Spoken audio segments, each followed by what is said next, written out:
Okay, we're in the seventh shir of Hilchos Pesach. We're in the middle of Siman Kuf Yud Aleph. We're up to Sif Hey. We're discussing Bedikas Chametz. That's what we're up to now. Says the Kitzur. Tzichin livdoik b'chol hamakoymos b'choydin u'bastokin kol ma she'efshev. That what is the requirement of searching? You need to search in all the places, like holes that you have maybe inside your walls or things like that, any splits or cracks. I mean, hopefully we don't have that nowadays. Maybe it's more common then. But you have to go to all the places that chametz may fall that you can't basically sweep. In other words, if you could clean it, then that's fine. But we're talking about that chametz may be stuck in places that you can't access in a normal way. So you have to check to make sure there's nothing there. V'gama kisin shebabgodim, similar to pockets in a person's clothing. Shaloi v'shel tinoikos, whether it's his clothing or whether it's children. Shalafa'amim neisimem chametz, because there are times that you put chametz inside, especially kids for sure do. So therefore, tzrichim b'diko, you have to search those out to make sure there's nothing there. And then you also have to shake them out when it comes to the time that you destroy the chametz to make sure that there's also nothing there as well. Now, let's say we're talking about, let's say you see, for example, in your dining room, they used to have some people have like these wooden floors. So sometimes you can have splits between them, and there's a piece of chametz that you can see, a little hollow piece, but you can't reach it. You're taking things through, you can't reach it. So it's a deep hole, I guess. So whatever the case is, in that situation, you don't have to do anything. Obviously, it's a small piece. We're not talking about a massive piece. If it's a bigger piece, you may have to, throw some sort of bleach over it. But if you're talking about a very small thing, then as long as you did the best you can of sweeping it away and trying, you don't have to. Why? Because comes Pesach, the two chashis are not there. You're not going to be able to eat it. You're not going to be able to do anything. It's small. It's a small piece. So therefore, that would be okay. One second. Less than a kazaz. Another thing also, let's say, for example, let's say there's a place that you never move away in the first place. So you don't really have to, let's say, for example, behind an oven or behind the refrigerator. These are things that you don't really move the whole year. They're never really moved. So the chances that you'll move it on Pesach are also very low. So technically, you don't really have to check there. But it is accessible, and it is possible that, there are times that something spills. It is possible to move it. So it's definitely Tavil Bracha to move it and to clean behind it. But if a person is older, let's say they don't have the strength to do it, you don't really have to do it if it's something that's never moved the whole year. Now, if it's small appliances that you do move, that's another story.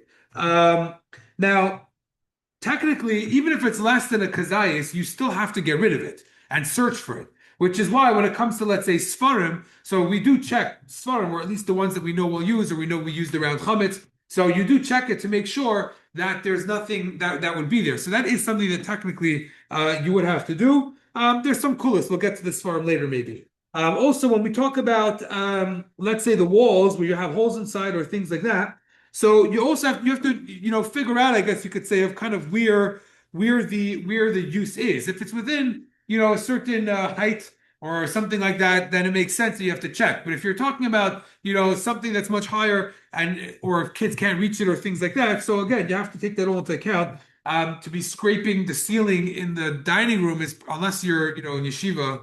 I shouldn't give you guys ideas, but when we were very, very young in yeshiva and cheder, so they used to have these little packets of margarine or something. I don't know if they still serve it, but like you peeled off a paper top and it had a piece of flat little slab of margarine.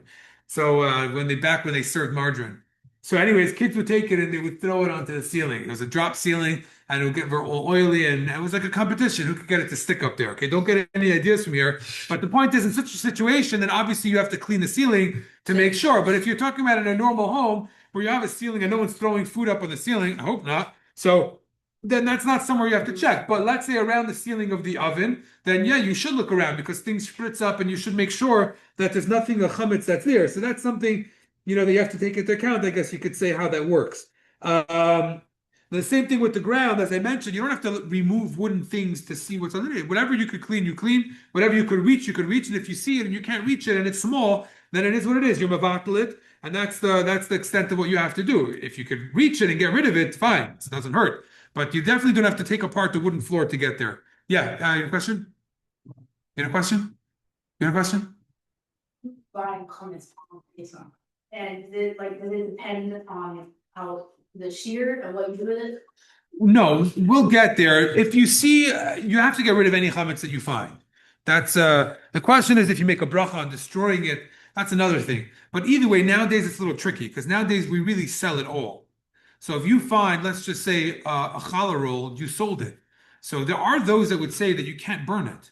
It doesn't belong to you. It used to be right. It used to be you only sold chametz that you knew of, or you didn't sell anything. So if you found it and it belongs to you, you'll be over on bayirah matzah if you don't do it. But now it's not yours. Nowadays you sold it. You sell the chametz that you know of and that you don't know of that's in your possession. So that chametz was sold. What gives you the right to burn it? So some would say that you're not allowed to burn it. You have to move it to the covered area that you sold, and you have to leave it there. I think there are still some who say that you should burn it. I'll come back to that. I think I saw a couple of days ago that there are some who say that you should still burn it.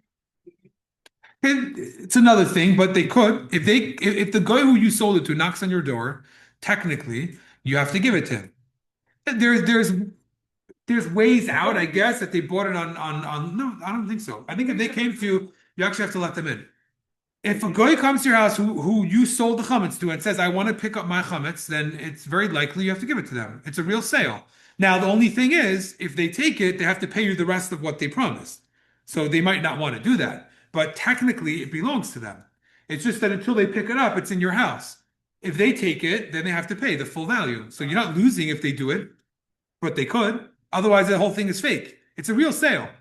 You really sell it. It's really theirs. It's just that they're paying in installments. They're not ready to pay $3 million for all the whole Lubavitch's thing. But if they come in and they take from you, then they do have to. Now, is it a big deal? No, it just means that they're going to pay you for it. So if you own a mashka factory or whatever, and you're not going to lose if they come and take it. They can take it. They just have to pay you for it. You didn't have any punishment or penalty if you found home or donate. Would Beis Din punish you? Beis Din wouldn't punish you. It's you have cutters. But again, it depends. If you were Mavatla and you sold everything, so then you weren't really over. The problem would be that if you find the whole Gzeid of the Rabbana was, like we said yesterday, is that if you see it and then you start to rethink, and then you start to regret, and then you start to do all that shtick, then the sale could be a problem. Or you might eat it because you're so used to eating it. Those are the issues. The actual finding of a piece of chametz, if you were Mavatla it and whatever, lav dafka is it going to be a problem. You still have to get rid of it if you didn't sell it and it belongs to you. But you were mafker it, you did certain things. Yeah.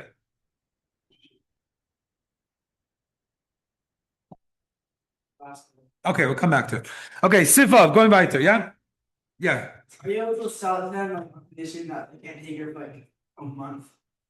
No, because then belongs to you for the next month. No, the way it works is that it's a real sale. They just have to pay you for it. Now, they don't pay you the full amount. They pay you officially after Pesach, and by that time, you cancel the whole sale. But if they technically come, they would take it. You cancel it, not to like it was yours. What's the problem if they take it from you? There's no problem. They're going to pay you.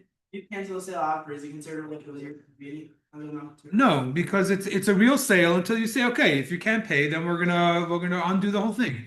Meaning we're gonna rip up the contract. I'll give you back your money and you cancel the sale. But you're not retroactively canceling it. You're canceling it from now. Essentially you're buying it back. That's what they call it. When the Rav goes into Shabbos, they call it he's buying back the chametz. So and that's really what's happening. It's a new sale of canceling the previous sale.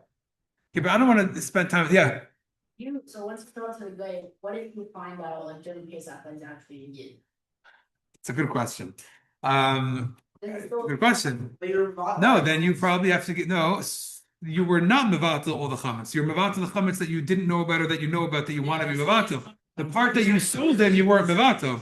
So l'chura, you probably have to get rid of it all right away, burn it off. But it still is though. I would imagine. What's the sign off to? Yes and no, meaning depends who's going to get punished is another story. But who has chametz? You. No, who? The yid? I'm not sure. It's a good question. Meaning the sale. The sale. No, I don't know if it's a real sale because it was on false premises. I don't know. Let's leave it. It's a good question. I don't know. Let's leave it. Meaning it was false premises. It was a mekach tos. It wasn't a real sale. So I'm not sure. I don't know. I don't know. It's a good question. I don't know. Yeah. What's called? Let's say it's on Pesach, and you call up a guy at a non-kosher restaurant, whatever, and you order pizza for another yid. Is it considered your pizza? Okay, let's go on. He doesn't take it. He doesn't have to receive it. He doesn't take it. Meaning he never accepts. It's not his till he accepts it. It's not his till he accepts it. So you bought it, and it's yours. I don't want to say you, because why would someone like you do that? But if someone did that, it's theirs until the next person gets it. If you buy a gift for someone, it's yours until they accept it. If the delivery people of UPS or whatever comes to your house and you say, I'm not taking it, I don't want it, then that's it. They don't give it to you. They send it back to the person who sent it to you. And you say, I never got it. So you cannot accept it. You can't force it on someone else. I gave this to you, it's yours. I was never makabel. So it would be the person who bought it. Okay, let's go back because he still has to pay for it. Yeah, he can't get away with that. Okay, Sivav. Hachadorim shemoichin, the rooms that you will sell, the nachri imachamet. So let's say you have in your pantry, you block off a whole area and you say, this is the goy's chametz, you sell it. That chametz, according to the Kitzur, kiven she'ein moichin ad lamachar, when do you actually sell the chametz? The next day. Yeah, you sell it before Yom Tif, right? Before the chiyuv of Zman, whatever. But when are you doing b'dikas chametz? The night before. So according to the Kitzur, im kein chalala balayla, the night before, you already have to check for chametz because that's the leil yudalit is when the chiyuv of b'dikas chametz is chal, and you have to take care of it.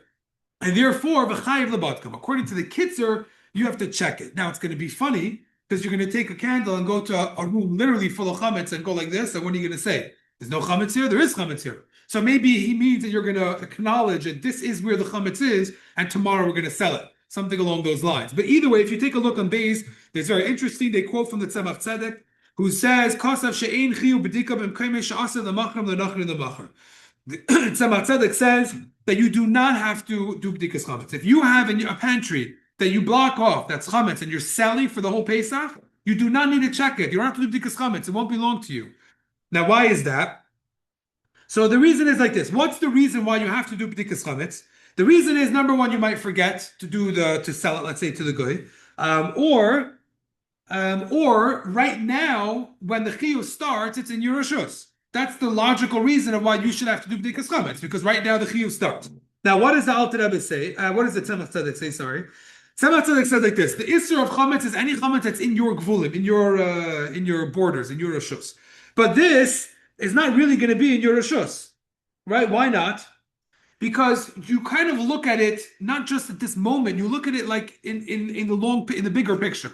And the big picture, when Pesach comes, it's not your reshus, it's the goy's reshus, and therefore the chiyuv does not fall on you now. In other words, the Kitzur is saying the chiyuv is on you right now because it's your reshus. The Tzemach Tzedek says not really. It's not going to be your reshus when Pesach starts, when the chiyuv starts rather. So it's not really your chiyuv now either. Your chiyuv is only if it's in your gvul, and it's not going to be within your gvul. Now, this would, by the way, also include, so people have like areas that they eat chametz, yeah? So let's say a stairway for those that lived in Brooklyn in apartments, yeah? Or now maybe somewhere outdoor or something like that. So those places also, 1 second. You don't have to check them tonight because it's chametz and you're still using the chametz there. So you don't have to check them either, it seems like. So what you should do is, let's say you have an area outdoors. So you don't go and check it while you know you're still going to be cooking supper and breakfast tomorrow morning. What you do is, after you finish the next day, so you don't love after you take a candle by day. The Alter Rebbe says, yeah, but if depending on where it is, if it's outdoors or indoors, so let's assume it's an area outdoors. So you don't have to take a candle, but you should, after you clear it away, take away all the chametz, you mentally make a note that you're now doing b'dikas chametz. You walk around as a final sort of check, and that's your b'dikas chametz. You do have to do it the next day. You can't do it the night before, right? Because there's chametz there, you're still using, you're still eating it. So yeah, that's basically how it would work. If you rent a home to a yid for Pesach, so sometimes people leave and they switch homes or stuff like that. So if the next family is only coming the next day and you're still there early Yudalit, and you have to do b'dikas chametz in that house. So if you're renting it, right? So you just have to be aware of how that's going to work. So you had a question? Someone had a question? No? Oh, I thought you did. Okay, Sizai. Koidem shemascha lidik, before you do b'dikas chametz, yivarech, you make a bracha. How do we know that? Because we just had it in the Gemara, right? All mitzvahs, you make a bracha before. What's the bracha that you make before? Al bir chametz. Right? What's the bracha? Al bir chametz. What does it mean, al bir chametz? That you're going to be destroying the chametz. Now, you're not destroying the chametz, you're doing b'dikas chametz. You're searching for the chametz. So why are you making a bracha? Why are you making a bracha to destroy the chametz? So the reason is because the searching is not really the intent. The intent is that you're searching to find, and if you find, you'll destroy. So the ikr is the destroying, and therefore the bracha you make is al bir chametz. That's number one. And then also you don't make a shehecheyanu first of all because it's even though it's a unique mitzvah, but really it's connected to Yom Tov, right? The whole reason why you're doing it is because of the Yom Tov Pesach and the Isurim of Chametz. So when you make the shehecheyanu for Pesach, that includes your bdikas chametz and bir chametz as well, and therefore you don't have to do that. There is others that say that because the whole idea is to destroy anything that's chametz, so you don't make a shehecheyanu on destroying any of your stuff. So because you're ibud, you're destroying your financial things, your resources, so you don't make a brach of shehecheyanu on that also. So that's another reason why you wouldn't do it. Okay, now the Apapi says the Kitzur Shaddai and Einoi Mevare, even though the truth is you're not destroying it now. So why are you making al bir chametz? So because as soon as you finish searching for the chametz, even the night, yivatul hachametz. You're going to do bittul. The next day you'll do beer. But tonight you're already doing bittul for certain chametz. She'ena yadu'ala, and you're going to include all the chametz that you don't know about. Well, we'll be done shortly if you could wait. Yeah, you're going to include all the chametz that you don't know about. The chametz that you do know about, you're not going to include because you still need it for tomorrow. You're going to eat, and tomorrow you'll destroy it. But for tonight, you're going to be mavata all the chametz that you don't know about, and therefore v'hu habir l'chametz she'ena yadu'alei. For the chametz that you don't know about, that is the beer. Beer means to destroy. Destroy could mean burning or whatever. And right, so that you do for the ones that you do know about. The ones that you don't know about, so the bittul itself is the beer. So therefore, the bracha you make is on the immediate beer, the getting rid of the chametz, not the searching. You should not make a hafsik from when you make the bracha till you start searching. Right. In other words, you're not allowed you're not allowed to make a hafsik in between the bracha and starting the mitzvah of searching. You have to make sure the bracha is directly connected to the bdikas chametz that you do. And if you did, then you actually have to make another bracha, by the way, depending on what you made a hafsik about. If the hafsik was bring me a candle or something, so you don't have to make another bracha because it has to do with the bdikas chametz. But really, you shouldn't do that. You should really at least start searching and then. But if you spoke about something else that's random, then you actually have to make another bracha. The best thing is to not make a hafsik at all until you finish completely doing the bdikas chametz, which is challenging because sometimes you have to go other places or whatever. So you're allowed to search a few homes with one bracha. In other words, let's say you do one house completely and then you're going to go to a shul somewhere, or you're going to go to a business or whatever. You don't have to make another bracha. You just have in mind that you're going to go there, and that would be included in that as well. Let's say someone goes to the bathroom while you're in the middle of doing bdikas chametz, so you can make a bracha ashayotza when you come out. That would be seemingly according to the place, and that would be okay. Okay. Now, another thing also that I think the Rebbe writes about is that what you should that we should do is after you make the bracha, you should immediately search in the area that you are. So don't make a bracha here and then everyone splits up and one guy goes to the bedroom to search and one guy goes to the garage to search. Wherever you make the bracha should be a room that's mechuyev in bdika, right? So in other words, it should be a room that you normally would have chametz. So either a kitchen, a dining room, or something like that. It shouldn't be an area that you never have chametz, like a bedroom is lav dafka. Will you find? You don't know. It should be an area that you're mechuyev to check with the bracha, and then you check right away that space. So this way, the bracha is chal immediately, and you don't wait till later when after you make the bracha, you then start walking around. So what happens though? You could also have one person with. Let's see if it just says it later.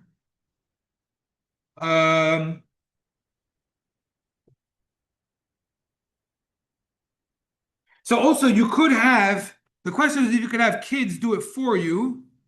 Well, before that, let's say a person is going to have his children, his adult children will do a lot of the bdikas chametz for him as well. So then, again, you should start the bdikas chametz right away in the place where you are. So if let's say you guys are going to go home, Yirtzeh Hashem, and we'll talk about it later how it's going to work. But let's say you're going to decide that you want to check your own room, or your father wants you to check your own room. So then you should all be together when he makes the bracha.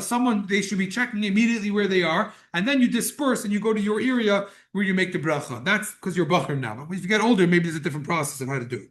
Okay, let's go to Sifches. What? We need your tzifis. Tzifis means to learn. No, you need to learn.